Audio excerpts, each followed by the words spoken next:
Milí moji poslucháči, opäť som siahla do šuflíka. Túto prózu som napísala niekedy po 89.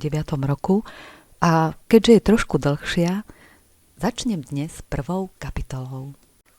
Moment prekvapenia, kapitola 1.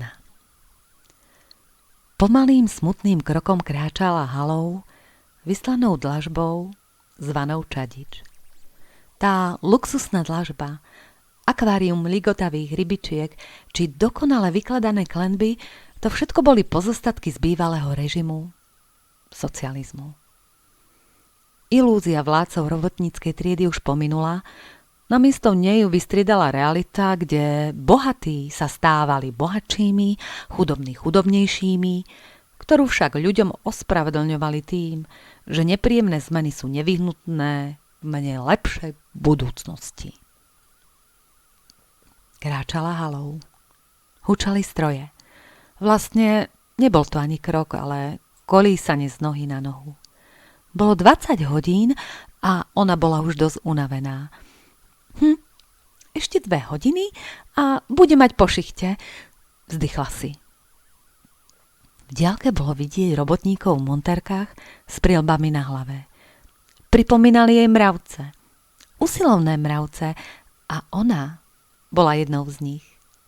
Teraz kráčala halou prevziať sprievodky od vsáckara. Jerka, na moment, prerušil jej rozjímanie Diesel. Bola to jeho prezývka, pripomínajúca výraz jeho tváre. Vieš, stala sa taká vec. Máš ísť za vedúcim hore. Čo? Je tu teraz vedúci? Čo sa stalo? Prečo? Neviem. Proste prišiel teraz večer a nakázal mi, aby som ťa za ním poslal. Ale ja potrebujem ísť po sprievodky, nedokončila vetu.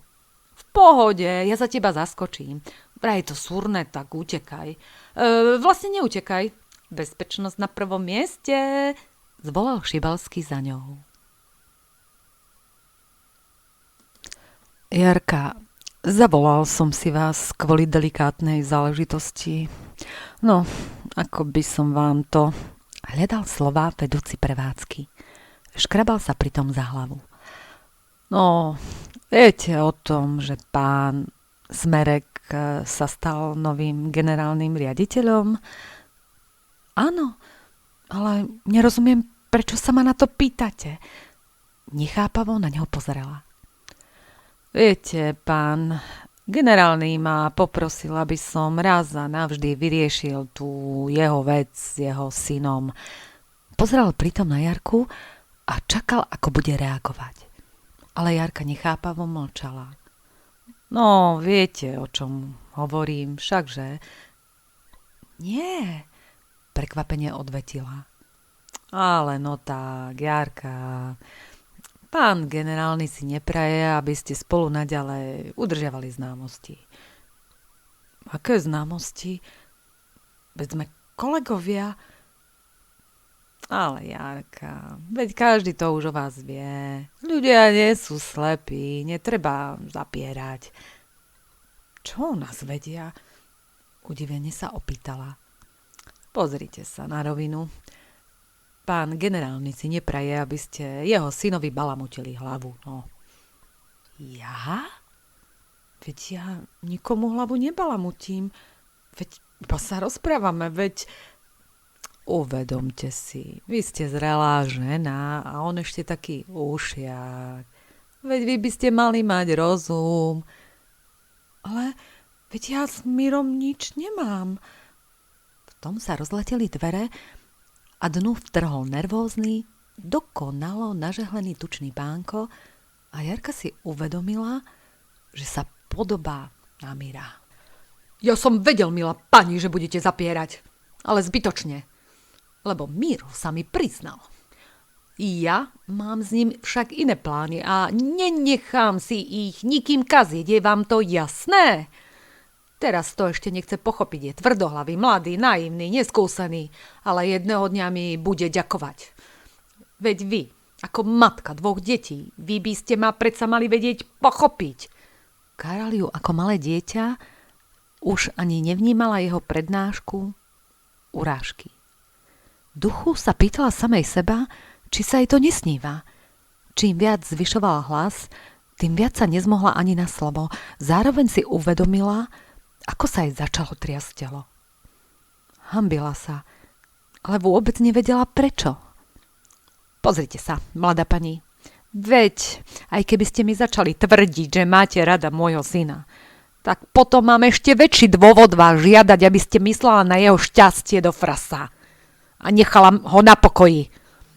Najprv som si myslel, že je to len taký flirt, románik, ktorý ho prejde, veď každý z nás musí niečím prejsť, kým dozreje. Ale po rozhovore s ním som zistil, že tomu tak nie je. On je ako posadnutý, tvrdohlavý a ide si dookola iba to svoje. Ale ja predsa s Mirom nič nemám, nič. Veď ja to zadarmo určite nechcem. Skočil jej naliehavo do reči. Prosím? Urazene a udivene zareagovala. Nohy sa jej viditeľne triasli. Cítila, ako jej trasenie stúpa až ku temenu hlavy. Takže, mám pre vás výbornú pracovnú ponuku. Celkom slušné miesto. Uvidíte, že neobanujete. Ale ja? Nemusíte hneď odpovedať. Môžete si to všetko v kľude premyslieť. Vtisol jej do ruky vizitku a zašepkal. Viete, kde ma nájdete? Pozrel na hodinky a nahlas prehlásil. Môj čas už vypršal, ďakujem. Napravil si ešte kravatu, podal ruku vedúcemu a potom Jarke, ale ona sa ani nepohla. Jej ruka sa ani nepohla.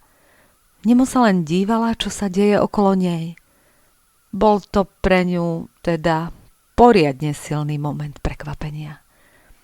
Triasla sa ako osika, cítila sa ako malé dieťa, čo niečo vyviedlo, ale ona predsa neurobila nič. Desilo ju, že nedokázala zareagovať, obhajiť samu seba, vyprosiť si jeho obvinenia a urážky. Nezmohla sa ani len na slovo a ešte sa aj rozklepala. Veď boli s Mirom iba kolegovia. Iba sa rozprávali, spolu smiali a iba v práci.